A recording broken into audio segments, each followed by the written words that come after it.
দেখা হয়নি বাংলাদেশে আসার পরে, কারণ আসার পরে আসলে অফ অ্যান্ড হাসপাতালেই ছিলেন এবং লম্বা সময় আইসিইউতে ছিলেন। তো আইসিইউতে গিয়ে তো আসলে কথা বলা, দেখা করার, বাট আমাদের লন্ডনের প্রচুর স্মৃতি আছে আর কি। আমি 2019-এ ফেরত আসছি, উনি তো 5-6 মাস আগে আসলেন মাত্র আর কি।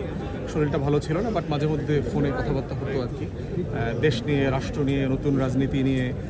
উনি এবি পার্টির সাথে শুরু থেকে, জন্মলগ্নের আগ থেকে উনি ইনভলভ ছিলেন, যে একটা নতুন ধারার রাজনীতি তৈরি করবার জন্য যা যা করণীয়, কী করা যেতে পারে তরুণদেরকে নেতৃত্ব দিয়ে, সেই জায়গাটা নিয়ে আমরা একসাথে লম্বা সময় কাজ করেছি, সফর করেছি।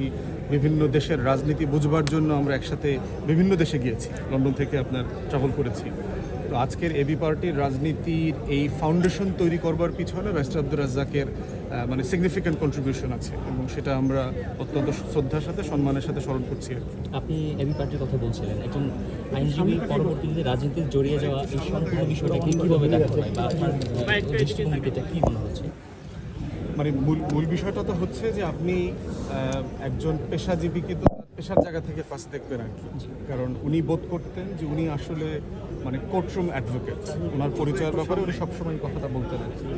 তো কোর্টরুম অ্যাডভোকেটের বাইরেও ওনার একটা পলিটিক্যাল অ্যাফিলিয়েশন ছিল, এবং লম্বা সময় ধরে যে পলিটিক্সটা উনি করেছেন, উনি বোধ করতেন ওই পলিটিক্সটা একটা ভুল রাজনীতি, যেই রাজনীতির এবং বাংলাদেশের স্বাধীনতার প্রশ্নে অনেকগুলো উত্তর এখনও মীমাংসা করতে পারে নাই, এবং সেজন্য তো উনি ওখান থেকে চলে এসেছেন।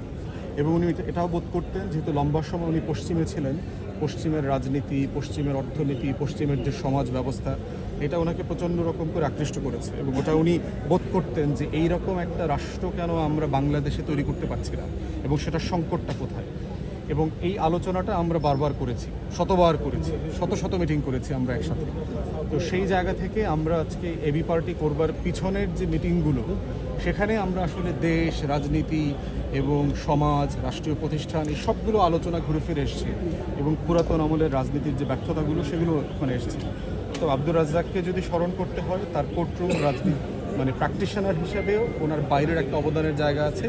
সেটা হয়তো দেশবাসী খুব বেশি জানেন না, কারণ উনি ফ্রন্টের পলিটিশিয়ান ছিলেন না, বাট পিছন থেকে রাজনীতিটাকে, রাষ্ট্রটাকে সুন্দর করা, দেখা, এটার ব্যাপারে ওনার যথেষ্ট আগ্রহ ছিল এবং অবদান ছিল। চলে যাবার আগে কি তার কোনো আক্ষেপ ছিল দেশ নিয়ে কিংবা সব আইনজীবী পেশা নিয়ে যারা আছেন সবাইকে? হ্যাঁ, ছিলেন তো বটেই। কারণ হচ্ছে ধরেন ওনাকে একটা ওনার রাজনৈতিক দলের কিছু নেতাদেরকে রিপ্রেজেন্ট করবার জন্য ওনাকে 10 বছর দেশ ছাড়া হতে হয়েছে। এটা সার্টেনলি তো ওনার জন্য সম্মানজনক ছিলেন না, বাংলাদেশের একজন প্রমিনেন্ট সিনিয়র আইনজীবী। তো সেই জায়গা থেকে ওনার অবশ্যই আক্ষেপ ছিল যে একটা আইনজীবী হওয়ার কারণে তো কাউকে নির্বাসনে যাওয়া উচিত না। Last but not least question, ওনার কোন বিষয়টা তরুণ যারা আছেন তাদেরকে উদ্বুদ্ধ করবে বা তরুণরা? প্রফেশনালিজম, পেশাদারিত্ব।